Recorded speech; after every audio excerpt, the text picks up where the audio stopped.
So we wanted, like Mary and I were just thinking this should be, it's a chance to talk about Jonathan's work, and which is a rare chance, and who knows when we'll get it again. I know, in principle, we could go out to the foundation and talk about it there, but it looks so good here, and there's so much space around it, and it seemed like an opportunity that was worth taking advantage of. And, as I mentioned, there's really no agenda here. I feel that we can really take it where we want to go. The person who suggested this originally was Rowan, and she suggested it around these two works. I guess she felt in particular that this work on the left was one that we could talk about for 2 hours or something like that. So it just seemed like a good place to begin because they're beautiful heads and they have a particular kind of intensity about it, a particular quality of attention that really, I think, was part of the way Jonathan thought and worked. And so we can go from here.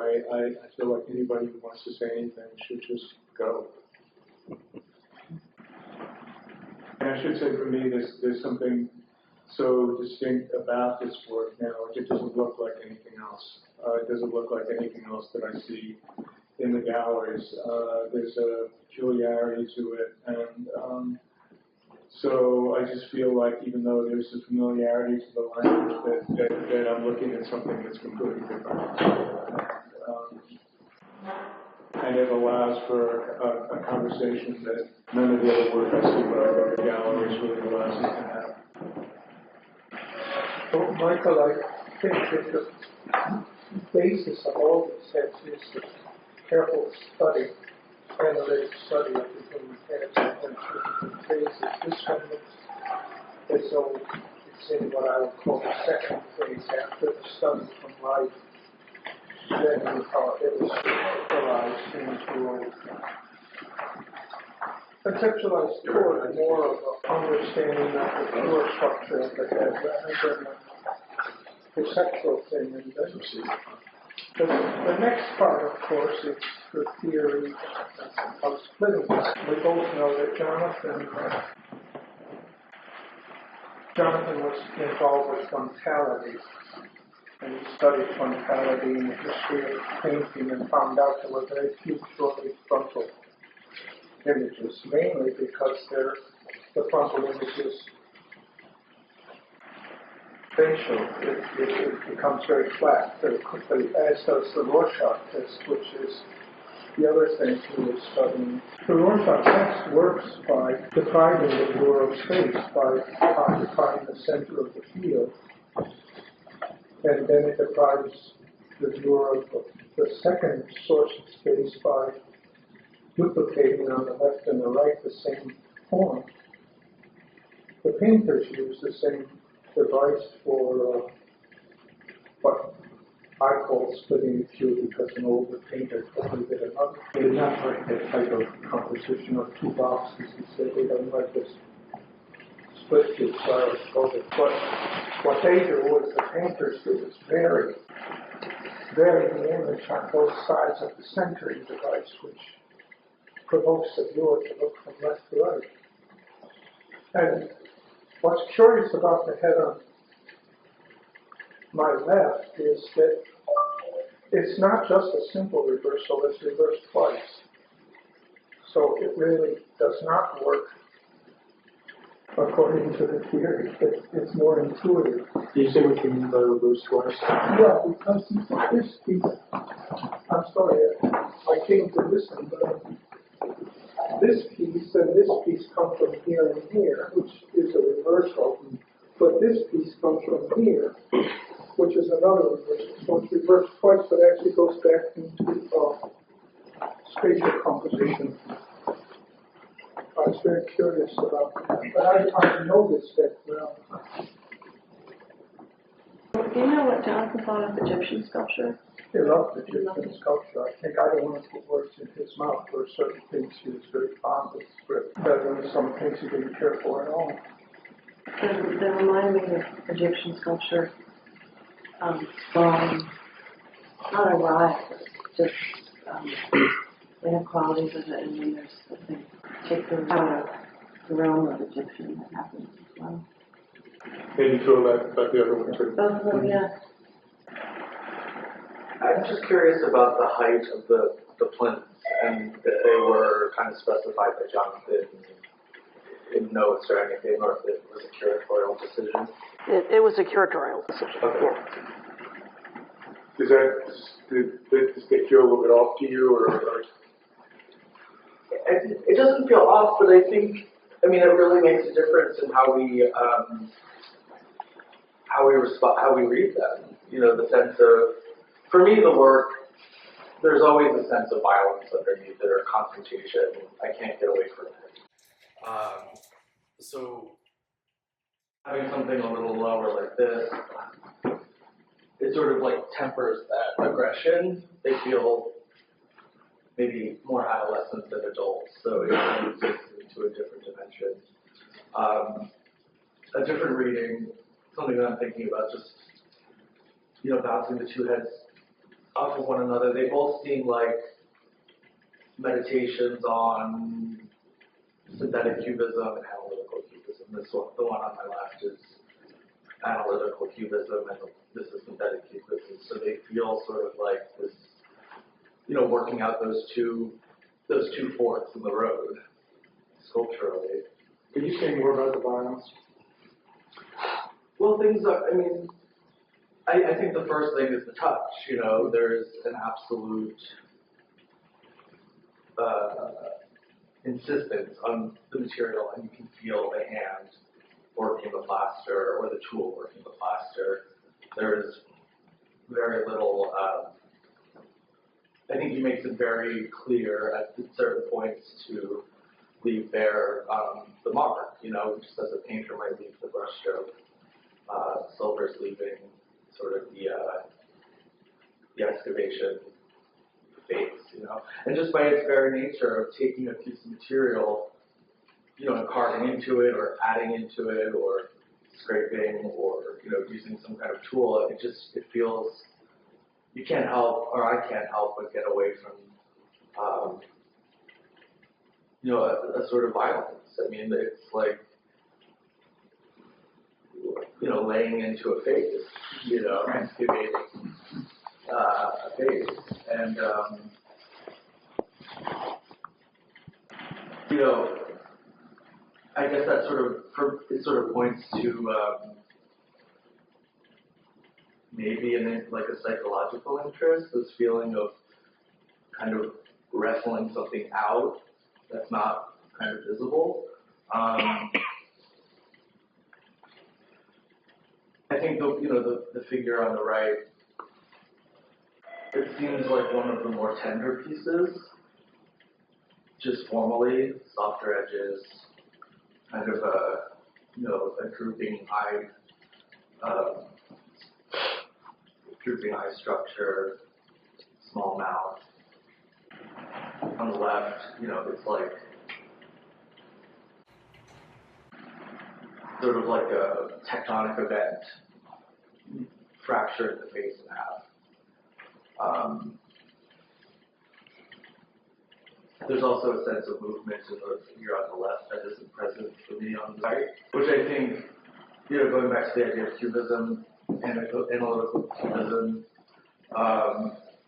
I think brings us through time in a different way than synthetic cubism did.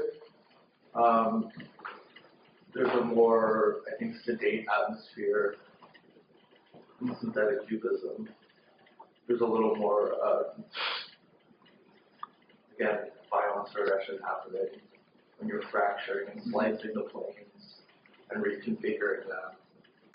Me, adding on to what you're saying about violence, I feel like I feel it differently at different times, and I actually spend a lot of time trying to look around the head, and, you know, I came at another time. And so one time when I looked at that head on the left, the pressure of that reversed piece of head into the face it felt very violent, and it felt like there was a lot of tension there and kind of a punch. And then at other times I look at it and it's like with both of them there's such incredible attention and intention and all of the processes you were talking about, like carving and cutting and slicing.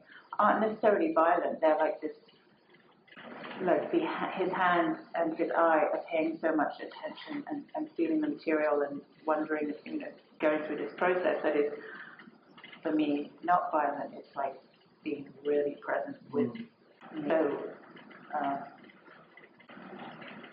I feel like they hold a lot of different emotions and ways of interacting with the human form or human existence. And it also makes me think, like, as they, like try and wonder about the process without me, because I'm so it's like, for me, now that Jonathan is around, and, here we are, and like, how does one enter this process of figurative sculpture, and how does one pick it up, come back to it at a time when figurative sculpture, different stages in our lives, but also, as you said, the conversation with Jonathan was years ago, and now how do we re-enter the conversation? I'm saying now I'm talking about, now I've moved on to talk about not just looking at the art, but thinking about it in a different context. And do you have ways in which you think you can do that?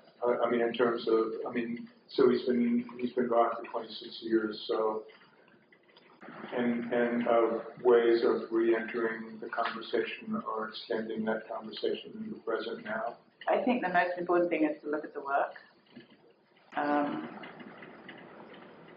And when he was alive, it wasn't like I spent a lot of time looking at his work, partly because it was just the stage I was at, but also he was such a big person to learn from, and and that was more the relate. So I think I would just I might come back to this, but for now it's looking at the work. There's a lot to look at, and a lot to look at, probably at the foundation that I haven't seen in decades. So, and then reading the interviews. So I feel like there's a lot that it's just like we go to exhibitions all the time and look at the work and learn from the work. It's just that I haven't done that with Jonathan's work because it was so much about him. I wonder, I'm interested in you talk about the ways in which you can feel his particular presence in the work, and then wondering about the particular ways in which the work itself is present. The kind of presentness that they have, and a kind of presentness that still might only be possible in sculpture. I'm not sure that it's possible in video or, photography or painting. And I just ask that because, I think your question of how this conversation moves into the present is probably going to harm to everything that we say here. And but that way in which they are present, and the way in which they add their presence seems to add a certain kind of quiet or stillness to the entire space or something. We're talking about the sort of counterpoint to my violent analogy. We're talking about the act of making and it being kind of this one-to-one call and response. I was thinking about just attention. These are commanding attention, and they command long looking, which is thinking about our relationship or sort of the relationship to art now. Things are much, they're on hyperspeed. Things are very, things are just so sped up that this work feels like a pushback. Looking at its face, it's pushing back against that kind of lust for speed or lust for or I guess maybe addiction to the easy read. Which for me is a merit. It's a merit to bring work that has that slowed down temporality. It just helps us to be present, and there's so much just infinite distraction and hyper-reality that work like this kind of just takes it back to the body, the one-to-one relationship between It just calls for a different kind of attention.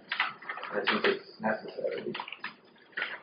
It seems like what you were saying about is coming from long study and a real understanding of working from observation. I mean, it's hard for me not to include the drawings and all the work around sculpture that, they just seem like such a high level of search for something, for an image, for a feeling.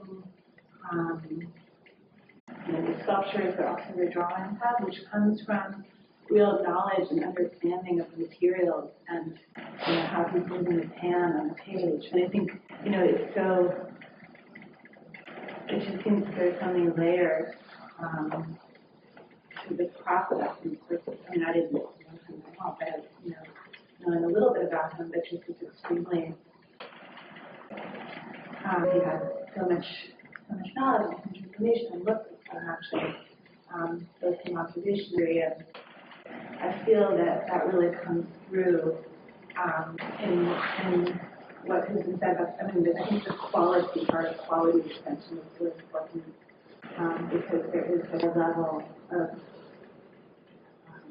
there's something essential about them that comes from a distilling of a kind of understanding and also real observation. Aren't these early, relatively early in his career, these students? Maybe like the, Roughly the early 70s, Yeah. 71, To I me, think they they're dated. feel early. Yeah. They feel like he's still sort of studying. And studying abstraction, it seems to me, though I talked to Bruce about this, and Bruce emphasized that Jonathan was anti-abstraction. But these, analytical cubism, well, with Picasso, it went to a certain distance toward abstraction, but it didn't go all the way. Jonathan sort of never went all the way. Mondrian and others did. But the sense in which it was a struggle for Mondrian and for Rothko and for Jonathan to approach and engage with abstraction to some degree. And it's not today. Today, we've got zombie formalism, instant abstraction. And that is something that makes these different from the work you see in Chelsea now.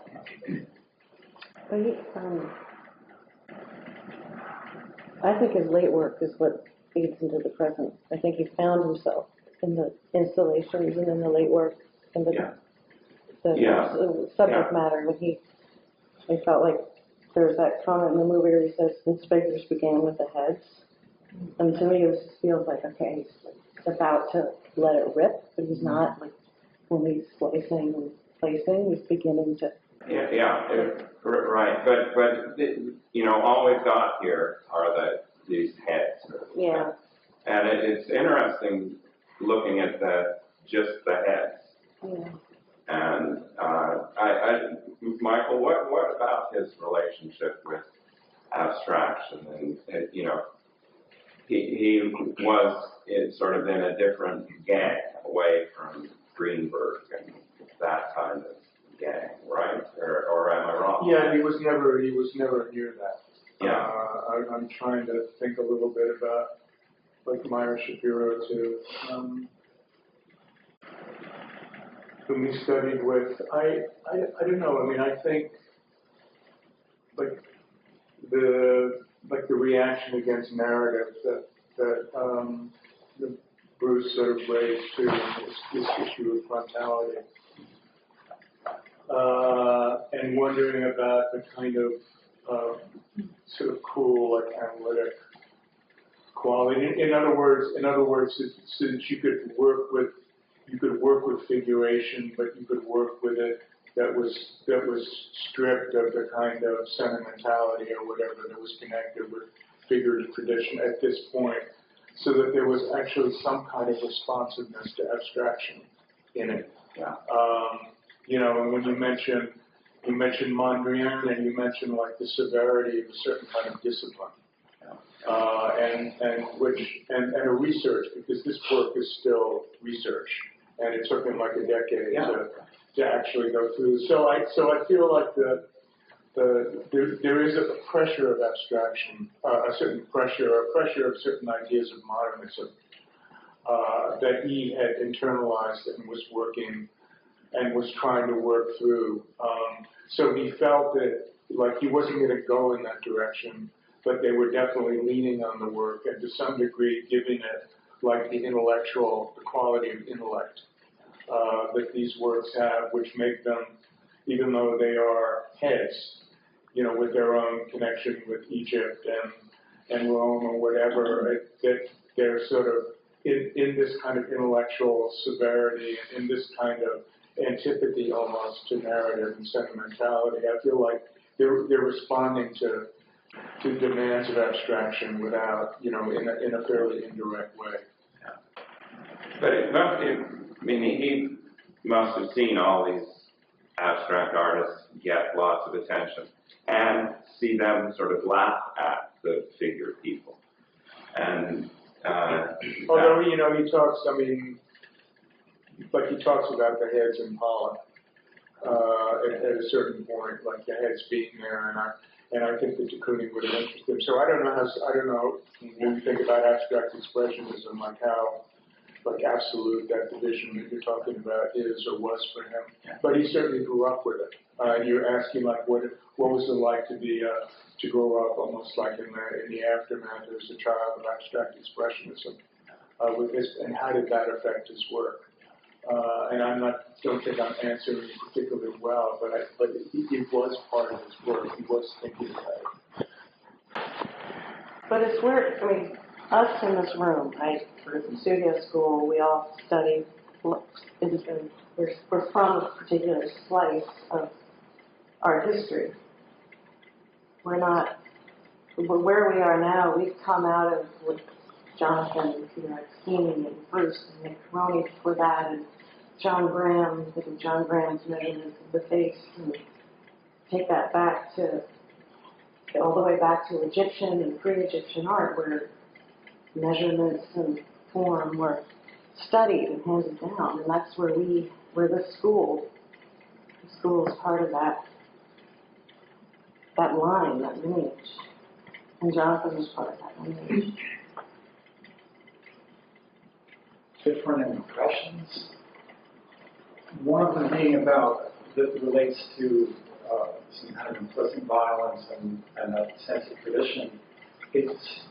I didn't know this work at all before the show opened, and my impression is that it's very mental, very interior, and in a sense it's almost unhistorical, almost comes out of nothing but the person.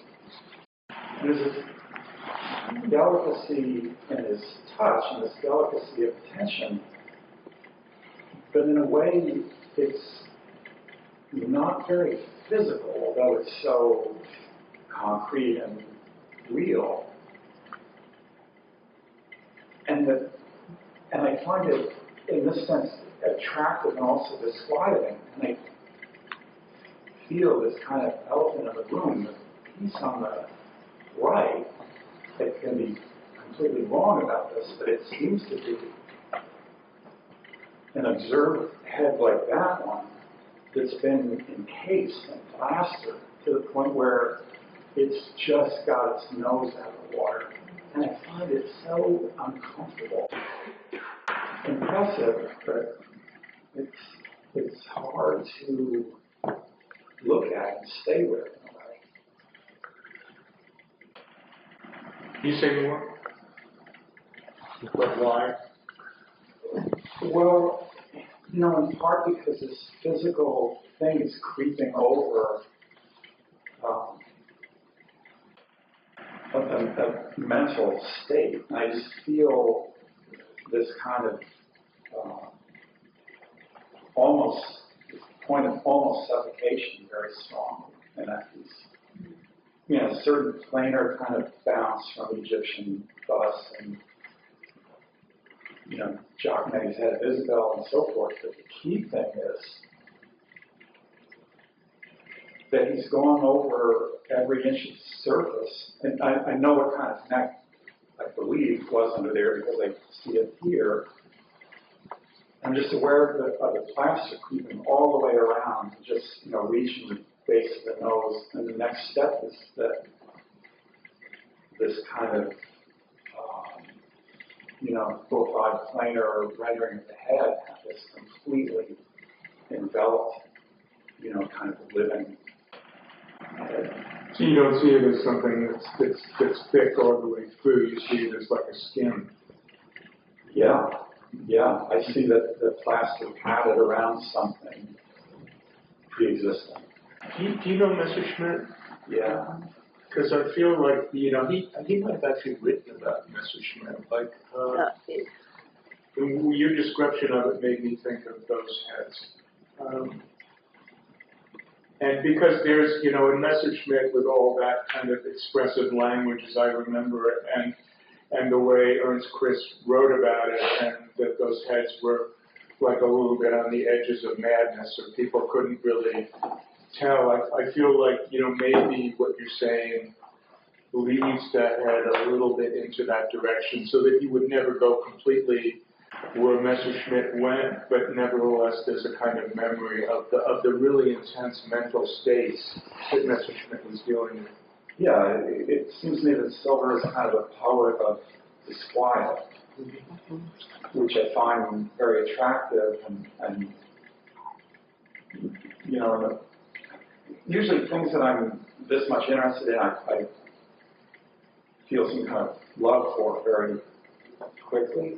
And here it's like I know I'm connected, and I'm still like not easy, not comfortable, although, you know, in some ways I feel closer. It's like it's on the flip side of the line where I like my own work to be,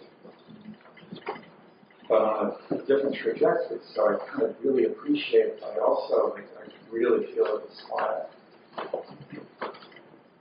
That was Jonathan.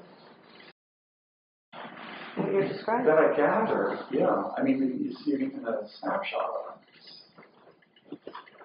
But he could also be very charming and funny.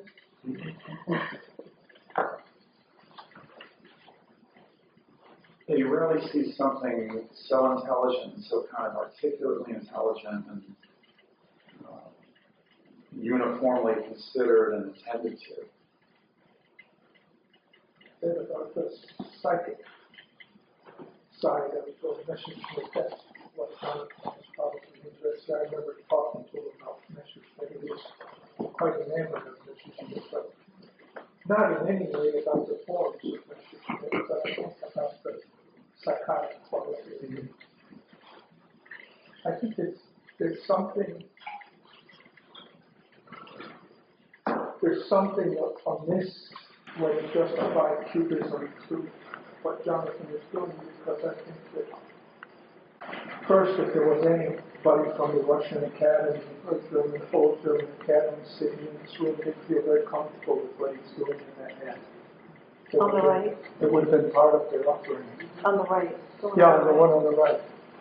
And in a way, it's pre-Cubist.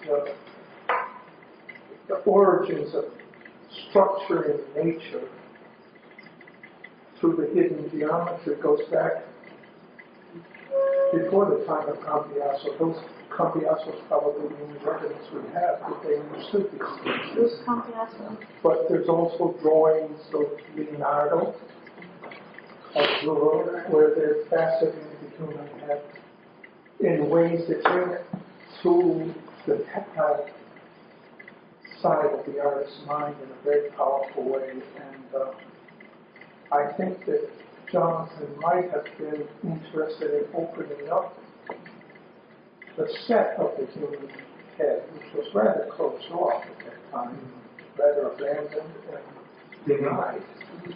It was something one just didn't go near.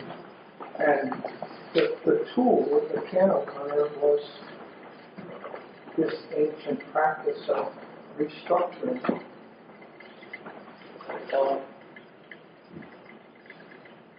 And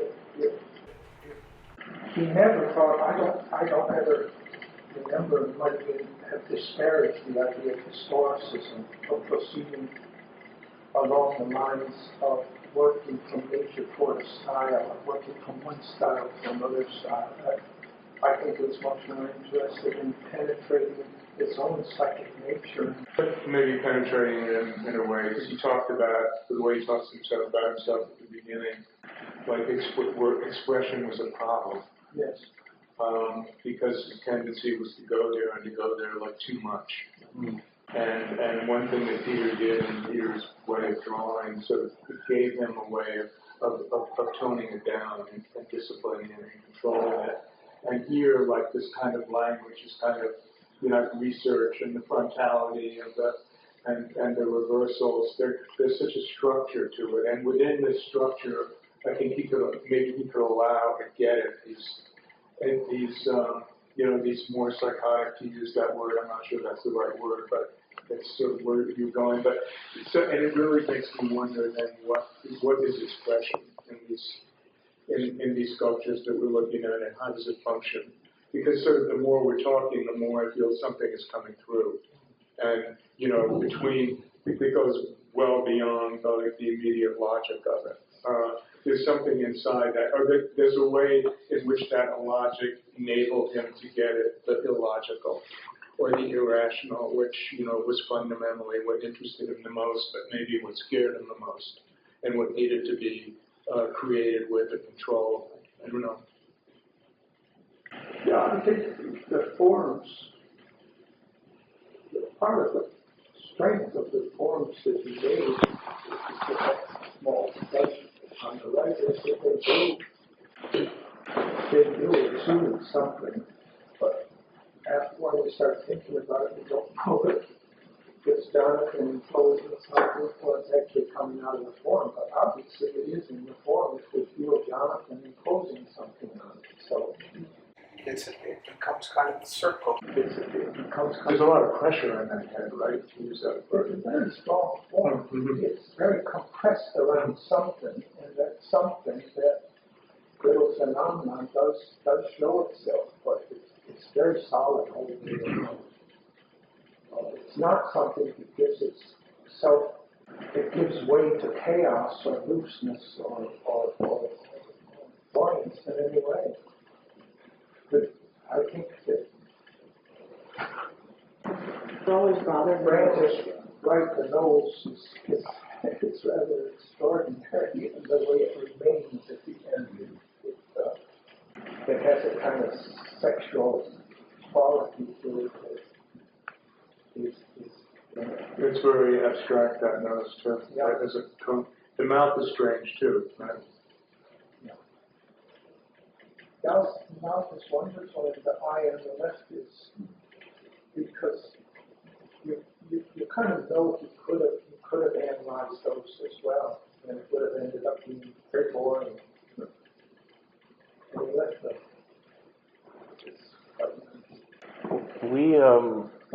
Amanda and I were speaking at some point, kind of coming back to this exhibition and talking about, Amanda was actually pointing out to me the problematics of having known him and looking at the work. And I think that naturally this conversation is functioning on various levels, not that one is more important than the other, but various perspectives.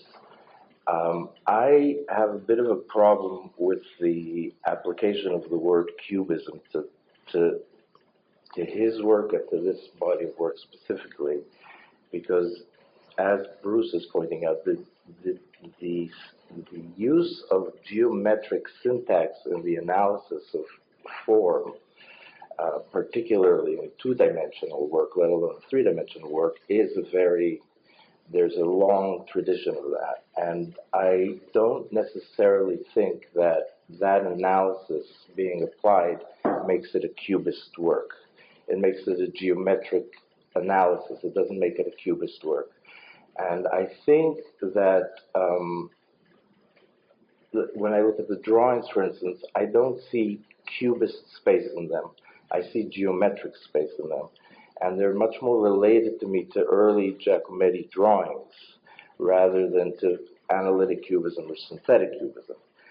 Now, if we're having known Jonathan and having the benefit or the privilege of having known him personally, like many other people here, knowing the degree of psychology present intellectually and personally in the man, it would be impossible that his work wouldn't resonate with such deep psychological potency.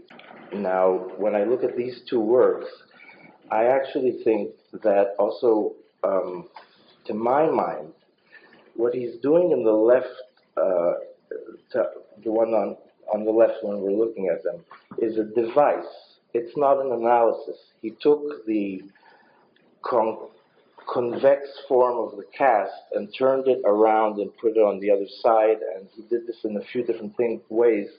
And that is not analysis. That's a device that I feel. And again, I have to qualify this by saying that at a certain point, seeing him work on collage, I have a feeling that what he took from Cubism, and actually also recently reading one of your interviews with him in the Bar magazine, he actually, when he speaks about Cubism and when he speaks about Picasso, he speaks not in formal terms. He actually takes it into a really, really broad philosophical relationship to what art can be. And I think that Deirdre pointing out that this is early work, I feel that that device and that movement and that capacity to alter and displace and replace something became a very pivotal thing for him, also stylistically. And the later work were, to my mind, were like these grand collagist installations. So, Chance. And yeah, and also there was a great sensuality, and there's maybe that's something that sculptors have a little bit more than painters in the sense it takes on the sensuality actually takes on an actual physical form, and that's very seductive in a way. So there was also a psychological seduction to all of this. And I just want to add one last thing, is that he was also a very, very erudite man.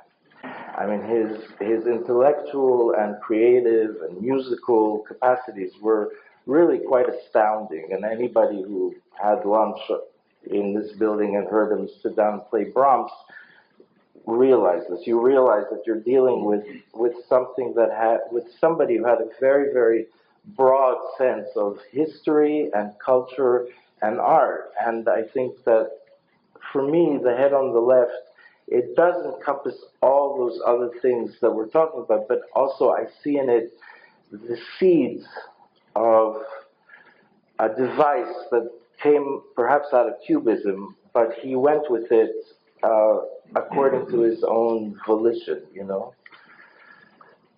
Yeah, the device then became a form of research, though, in a way, because it's, he saw that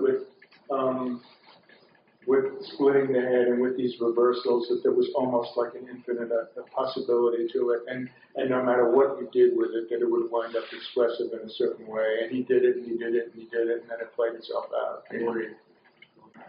And that device actually, if one is speaking about Cubism, that's actually a synthetic cubist.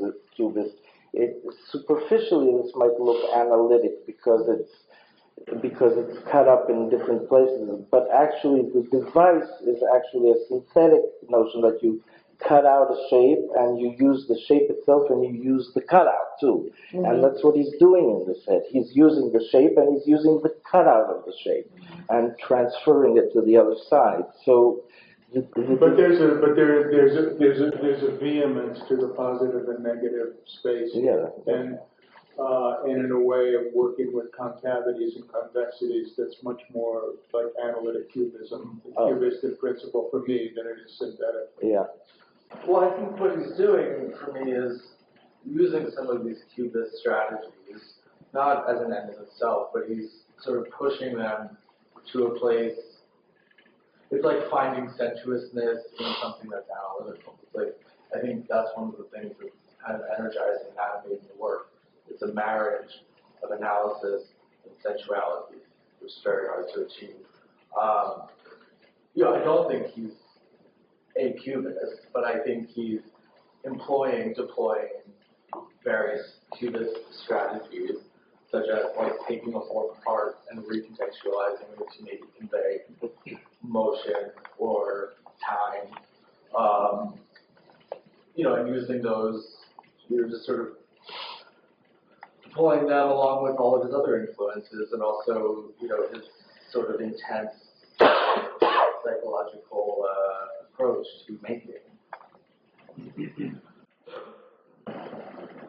Michael, you said something about for you what sculpture can do that you don't think drawing or painting can do, and I wondered if you could elaborate on that. I'm also thinking when people are talking about cubism, a lot of times I'm thinking about drawing and flat and, you know, painting and what is, and cubist, if one was going to say cubist sculpture, which we're not necessarily saying here, how can a sculpture be cubist because it's actually a physical, like it's in the physical world, and so it doesn't. We're not working with the claims and the illusion of space that a lot of the cubist painters. Anyway, that's two things. But I wondered if you could continue this, like what for you sculpture.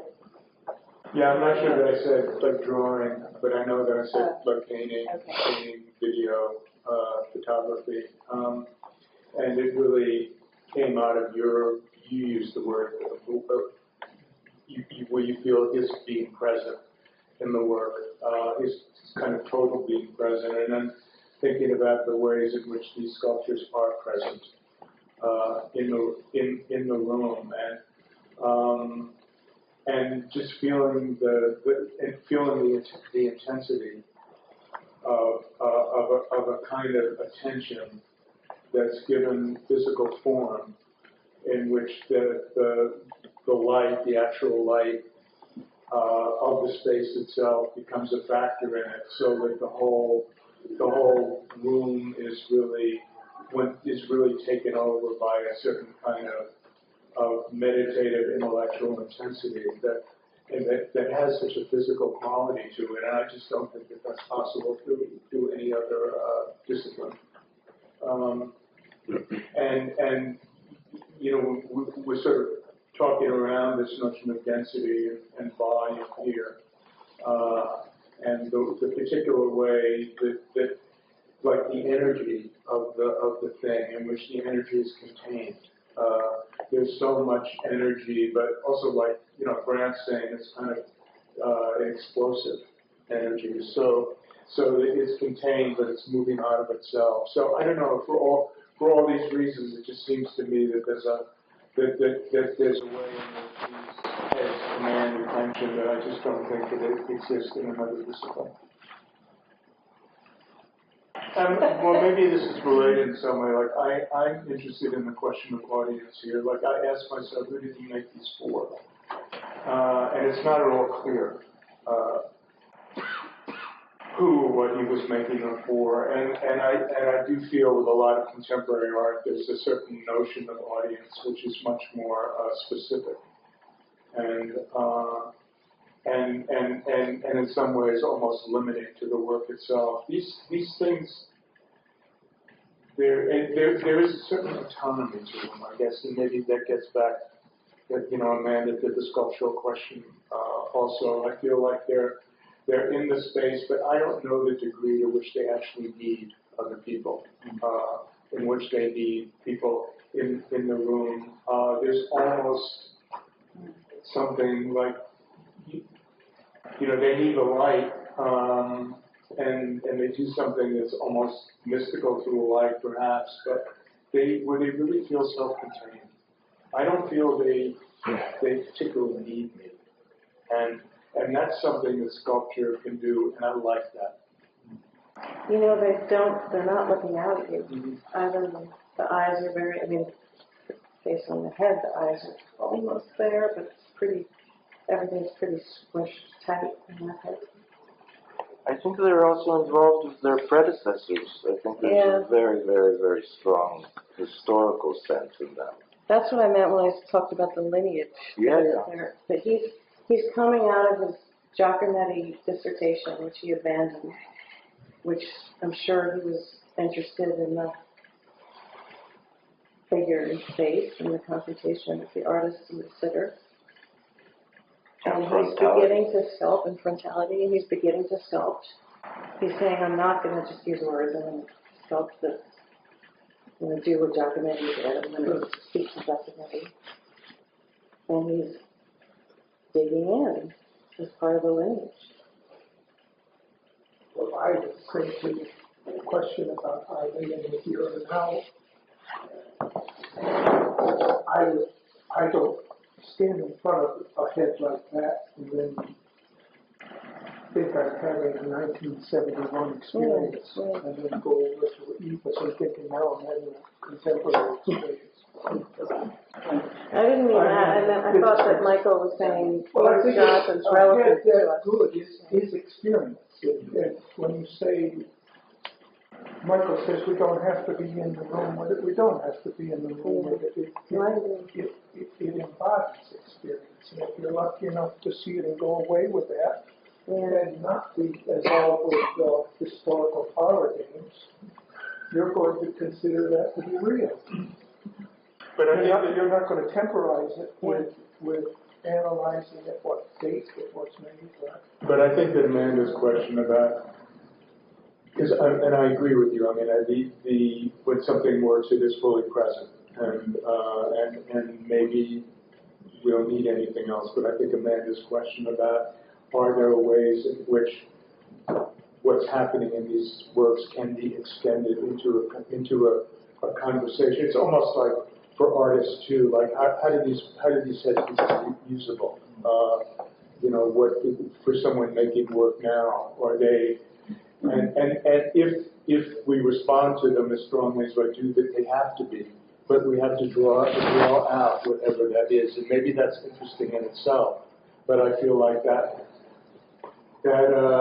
question of what gets transfigured then into like 2019 from 1974, whenever these things were made. I think it's an interesting question because I don't know how to answer it because they do feel present. But yeah, I'm interested, John. I don't know what your thoughts are with any of this. Well, there's certainly lots of artists who are tremendously influential that nobody follows directly, or some, Brandt Junceau, these are really their own path.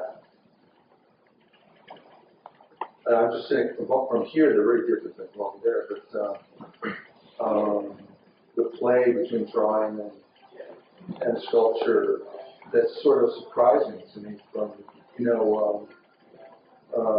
one on the right being so much about light in front and so much, I think it's totally formed in the skull, and it's really it's not a surface at all.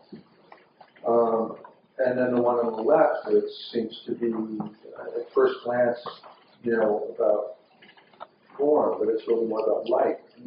Or it's both, but they sort of flicker back and forth between these, or include surface and light and form. Wondering if, was the one on the right made directly? It's just direct plaster? This is probably made from a cast of another study. So I think there were probably 2 or 3 careful studies, and then they were used. I think the one on the left would have been a waste mold, but he used the mold. So what's complicated? I think the strange thing about the one on the left is that There are heads where he took the ones from nature and refined them to a certain point, but that looks almost as though it might have been made to do this with, but I don't know. But the one on the right is definitely from, I think, from a perceptual head. Did you work on it in plaster? Worked on it in plaster, you can see the rasp and the cuts and, But sort of, maybe you could help, I mean, to unravel, it's not just a technical question, it's sort of I love, the one on the left has clay on it, which means it came from something that was clay, but it's a mold. So what did he do? Isn't it shellac? That surface there, I would say, is from a mold, that was made in a mold that was taken off of something made out of clay. I think you're right, it looks like something made in clay. But the mold is not, but it's made out of mold. So what do you do? Make a mold of a mold and then put clay in it and then make a mold of that? I think you're right, it was originally, I get the feeling this one on the left was made specifically for this kind of project, made in clay. And then a regular waste mold was made, cast, and then he was cutting it out. I don't think he used the mold, to make the pieces. I think he put the pieces Just a mold of a mold. And then, so it's pretty. A mold of a mold, yeah. Maybe Because you it's can see some of supposed the to- soap on the, right in the. And then the one on the right, speaking, if it isn't direct plaster, it would have been from a rubber mold, which means it was very important to him. He would have gone to much more trouble to make that. Yeah. Maybe he made bronzes of that, maybe, is that possible? Not of the one, no. Marion would know how many variations there are on the original heads of Barbara. I think I have 3 of them at home. So.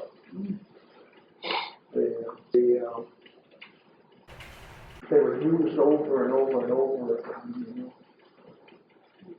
You almost feel like a doctor-patient relationship here. He's almost doing something to these things.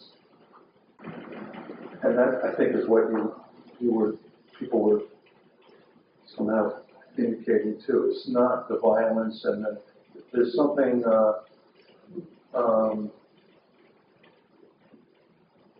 they're not portraits. They're not coming, they're not coming from within them, like these, and they're not, it's almost like he is sort of, dissecting them We had the surgical saw when he started cutting the molds up. It could be. I mean, the surgical saw was used for making very curvaceous cuts. The bone saw? Yeah. Am I the only one who feels with these works that there's, being in this room, that there's almost something a little bit healing about it? I mean, I know I came in here at the beginning and there was no one here, I sat in here and I felt better. I'm not sure, but somewhere between the violence and the pressure and the construction and the containment, I don't know. It softened over time a lot. Because when he talked about the violence, I remember feeling the violence in him at one time, just like I felt Jonathan's personality at one time. But I noticed that the ones on the other side of the room, even the technique of centering and reversing has disappeared into the overall mix of the head. It almost looks, it's almost as though you can't see the technique anymore. But also, this is like a shrine, and those heads are front and center. It's like an altar. The light, the spaces are like the altar. There's a whole religious temple feeling happening here. But there was a spiritual quality there should be, and to the work. And even when he talks about this notion of the continuity of substances, which is what begins those interviews involved. what sculpture enabled him to perpetuate and be in touch with? That word continuity, is that referring to, the name escapes me, but there was a philosophy, an art historian in sort of 30s, 40s, where that was one of the key words. Do you know what? I want to figure it out. Who was it? Plasky? No.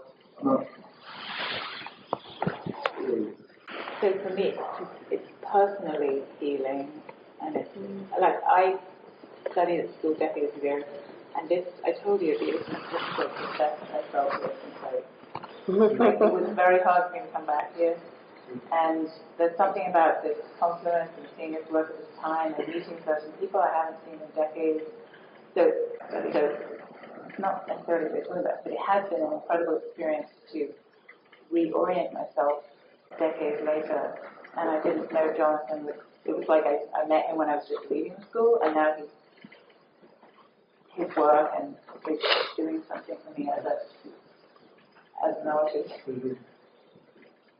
I'm also looking at those pieces, and there's that.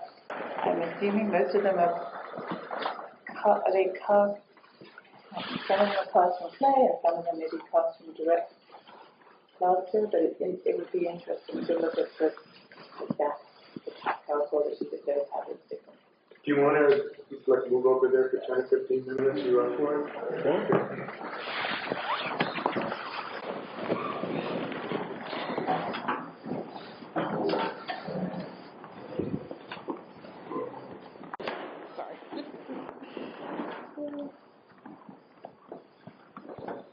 Amanda, what were you saying? What were you thinking?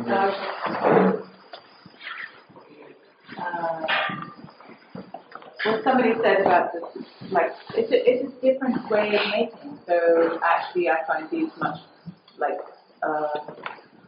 they're much more, well, there's like a tenderness and it's like fluidity, and it's just interesting to look at these after the technique that we were looking at before. And then there's one of them that is hollow, you know. I'm curious also about like the very clear decision to have all the heads shown as frontal and not really being able to have access to the back. And I'd like to ask the curator about that. Because I'm enjoying looking, like noticing the profiles and noticing like and there's this movement that happens, or noticing this variation when you go to the side. Well, frontality was central to them, and seeing them from the front was the idea with which they were made. So that's the reason. So that's the reason. These two on the right have multiple reversals, and so in many places you cut away and reverse. If you look carefully, you can see that the one in the center for any pieces that reversed on the other side, and there are a lot of pieces lying on the stand that were taken off, just so for that.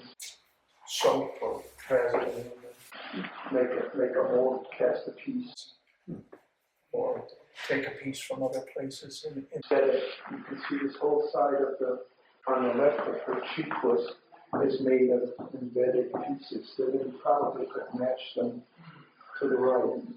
Is it embedding pieces of plaster into clay? Yeah, chop away and then take a piece off of one side. The reversal idea became more complex, I think. Mm-hmm. But this head in the center, for instance, the one on the right, and maybe one on the left, are the same exact head that is up against the wall in the other room on both sides. Mm-hmm. Really? Even though this one on the right? Yeah, it's just extended. It might have been, the pieces were taken from the cheek and put on the head, and pieces were taken from the temple, and so it just kept building and altering itself. And then who was the model? Barbara, his wife. three, Who we could say are the same person. yeah, Jonathan. They don't look like the same person. No.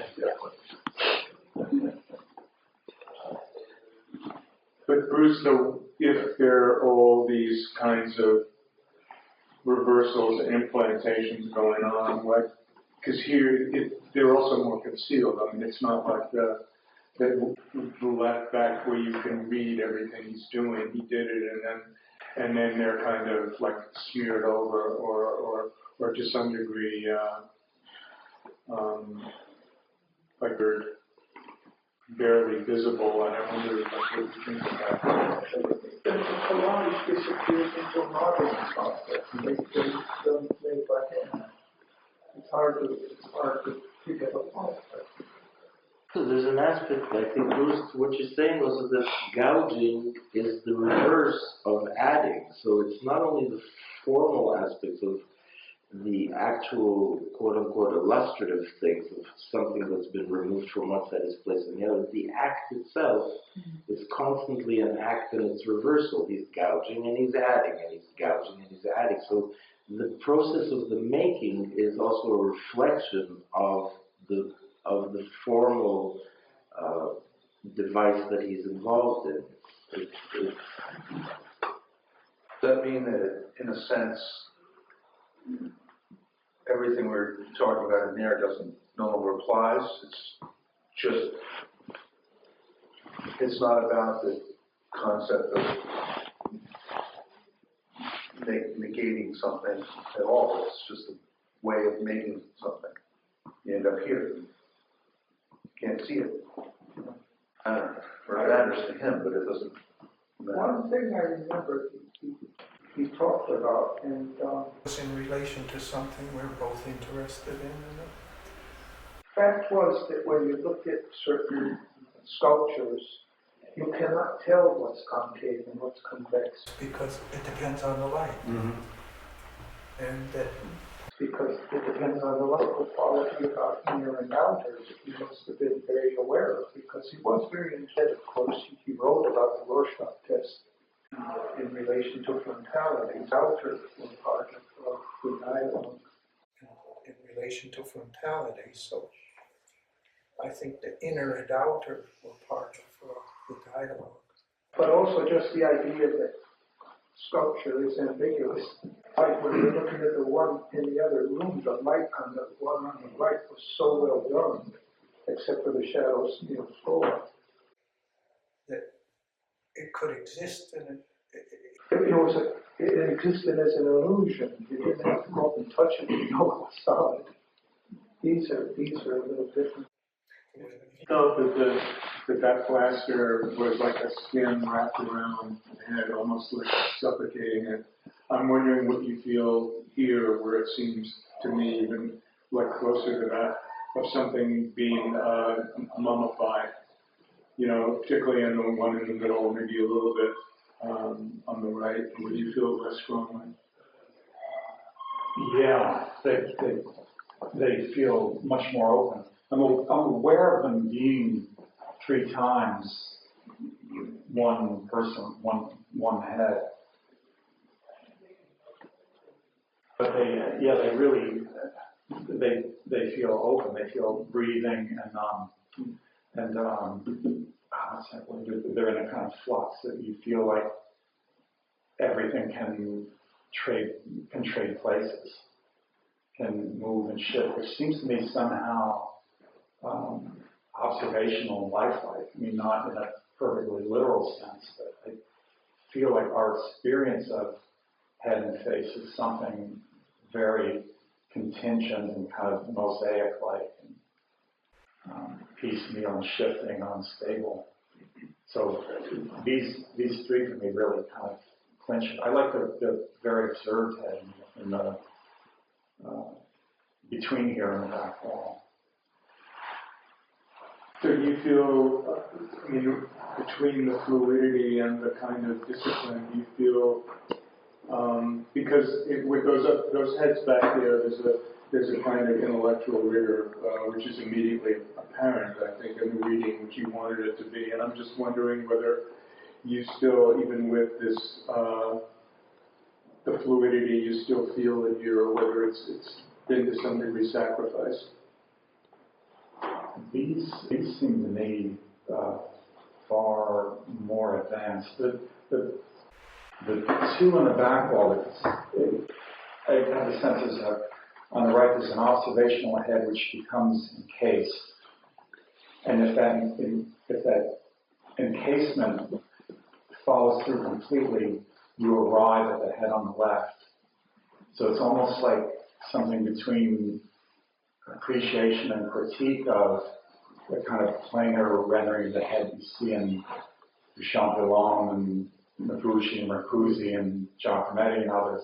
It kind of reminds you that there's something sacrificed to arrive there. That's a relative, and then the third operation is he says, now turn it inside out, which seems to me kind of notional and schematic. This head on the left especially seems in a way inside out, but it's not so diagrammatically, physically plain. It's much more complex and I think emotionally richer. And the fact that these heads on, to me they have a lot of head sense, but those are not necks. They're on a kind of pylon that feels a bit precarious and drawn. And I think it makes each of the three heads emotionally much more powerful. You prefer these clearly to those? Yeah. Mm-hmm. Yeah, I mean, I don't like to say prefer, but these are, I feel like an advance. Mm-hmm.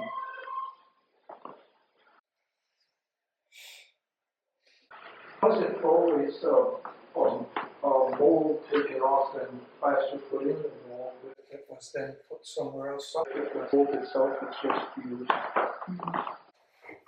If you look at the eye on the one on the right, that was probably the mold that was just turned around and made for the other eye. So you have one negative and one positive. Same on the eye here, this strange eye on the left.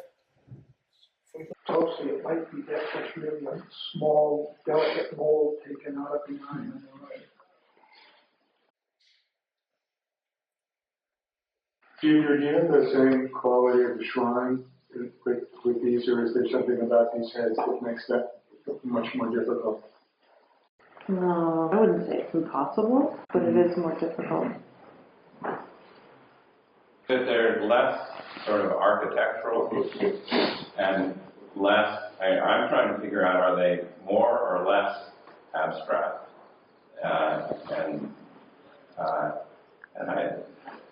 There's some sense in which the expressiveness has been blanked out, but they're somehow more expressive. And more alive than shrine-like things. But it seems, I guess my question is that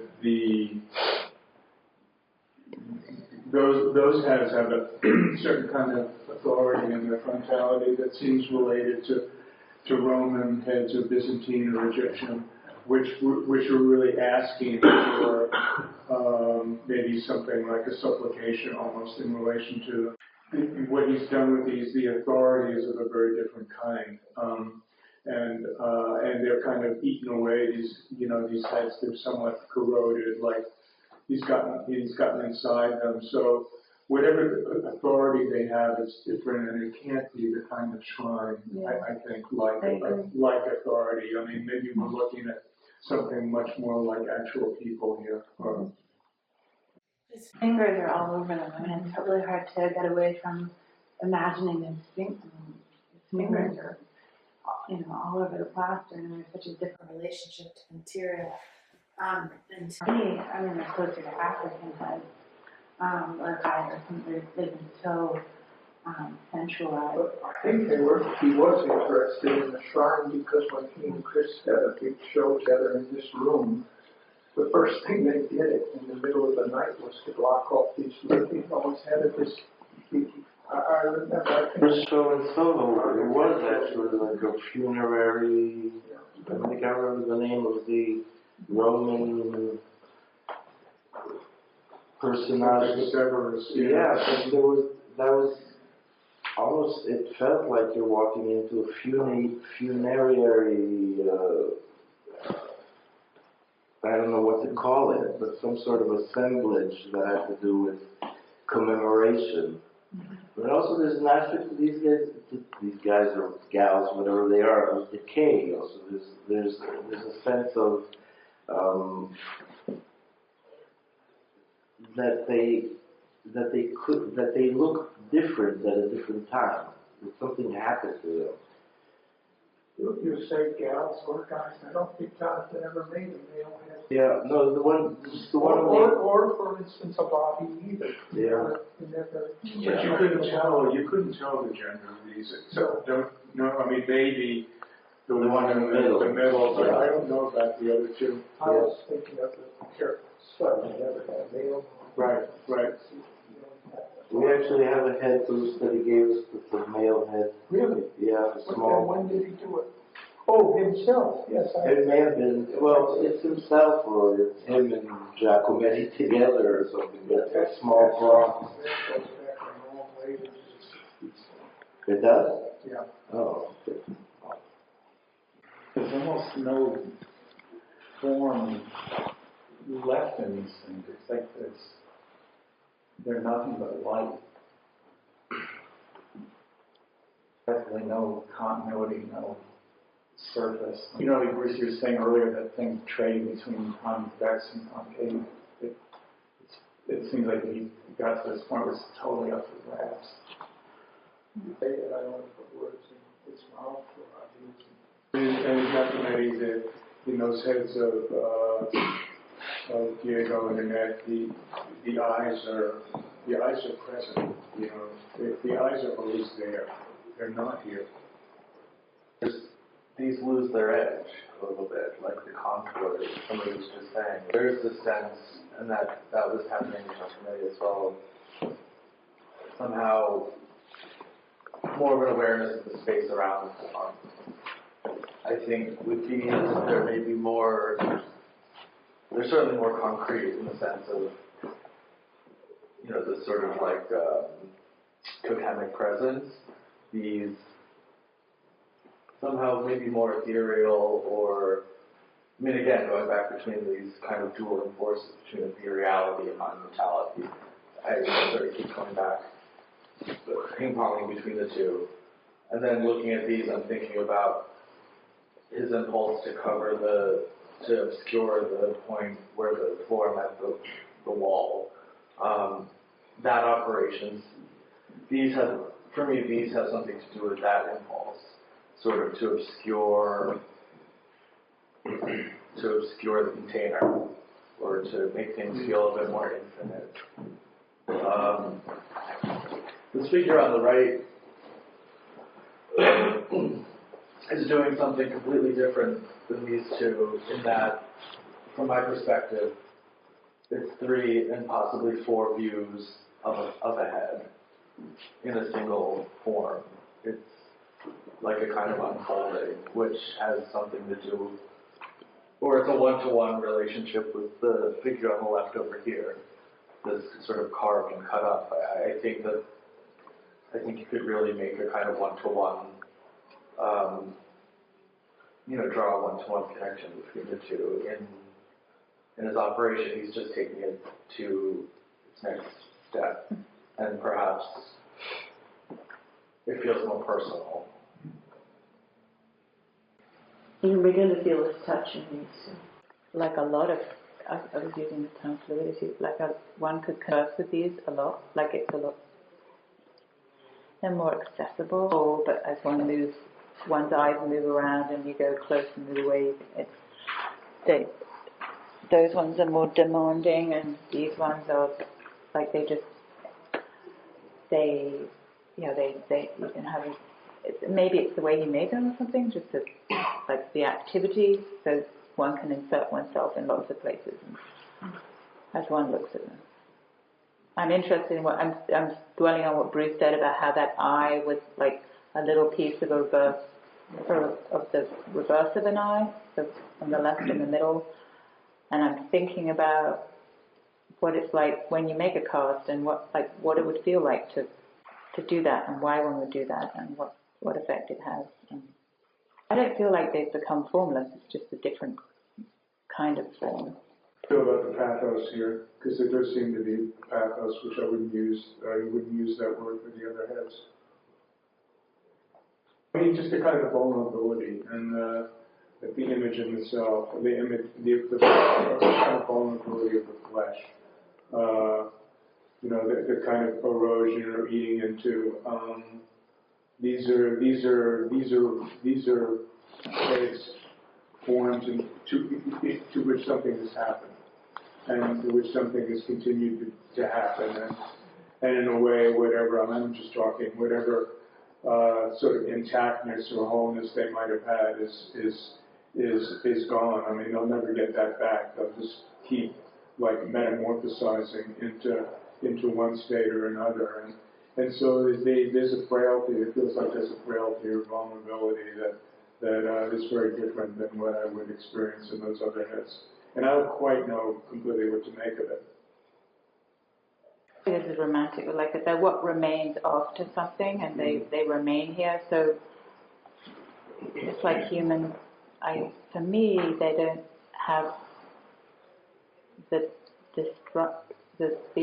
disintegration. Mm-hmm. It feels very human. Doesn't feel. It's like it doesn't feel off-putting. And when I say what remains, I don't feel like it's like a dead body. It's like there's life in there, and it's what remains after the activity of Jonathan working. I think it's the touch, too. What you're describing comes through the touch. I remember being in a drawing class with him, and I'm drawing the figure, and he said, you're drawing as though you were touching a ruler. Like, pretend you're touching the model's skin. Doesn't your hand want to tremble when you're touching the model's skin? And use that word, tremble. These do have a lot more to do with drawing, I think, than these figures. Marion, what's the tool that he used on the one on the left to scrape? I think that those are his fingers. Okay. In the clay. Uh-huh. The one in the center, sort of coming out of the light at us, but it's very, I've never seen that kind of presentation of sculpture, have it actually stepping out of the spotlight towards us. Maybe it was just the lighting, or I like it. We fooled around with the lighting a lot, and then just stopped at a certain point because it seemed like it worked. Mm-hmm. What do you feel like the pathos?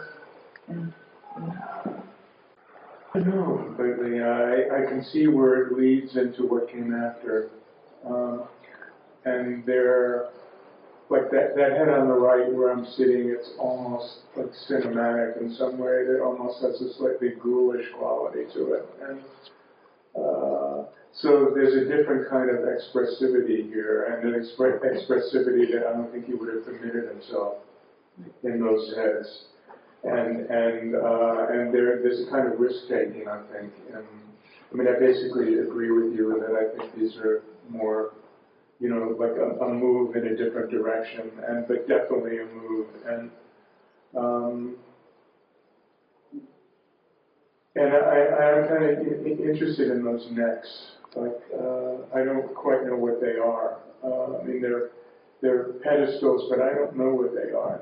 I think the necks in all of them they stand out are quite peculiar, and maybe there's a way in which these necks are actually shoring something up that really needs to be shored up, not just for physical reasons, but for psychological reasons. So, I know this kind of vulnerability is interesting to me, and it's closer to like the drawings that Marion's installed around them.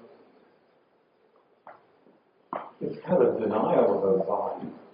Of what? Of its body. They have this feeling that the head is, you know,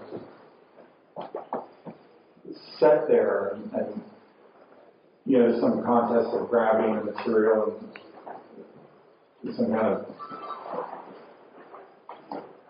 you know, almost tensile action that keeps the head where it's perched. But apart from that, it's like it's on neck and shoulders and unbodied. It isolates the head where it is. Oh, the phallus. The phallus. He's bringing the phallus into the head more. I think there were some later sculptures that actually were quote unquote more naturalistic, but the neck was very extended. Barbara, there were later sculptures where extending the neck was such a, I don't know why he did it, but it seems somehow related to later work in that sense also. Those felt quite organic in a way, those figures of Barbara and those necks in a way that these don't. Certainly very different from a Brandt sleeping. In the curvature, it has nothing to do with the spine.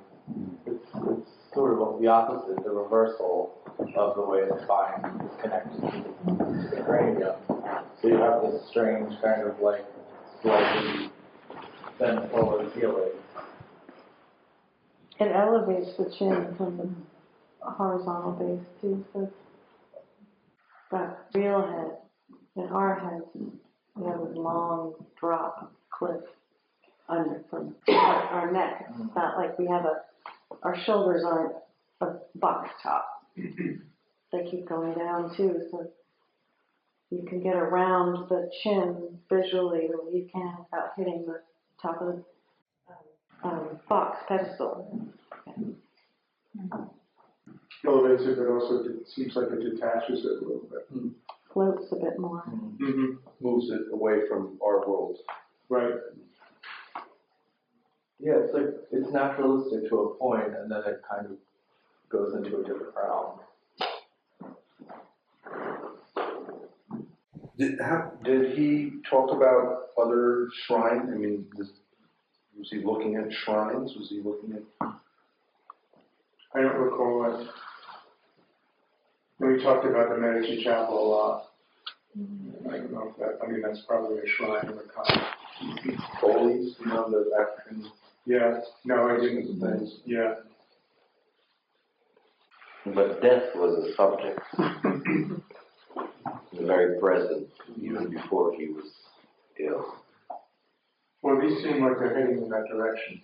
Yeah. Maybe the first reason to make sculpture.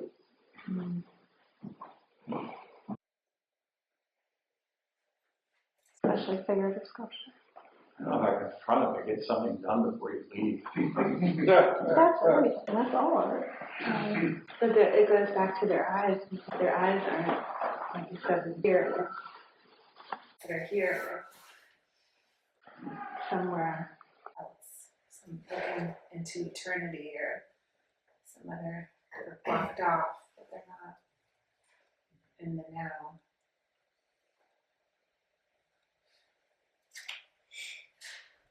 But I think that death and eroticism were intertwined in Jonathan. I don't want to go in his art as well. I don't want to go into that, but I mean, it's partly from knowing him, of course, and how he talked about his sculpture. I don't think it was something erotic in the whole situation. whatever that meant to him, I don't know, but. Just a meditation on death to make a normal, Much more normal. sculptor's eroticism that went into the forming of that fixed in his case.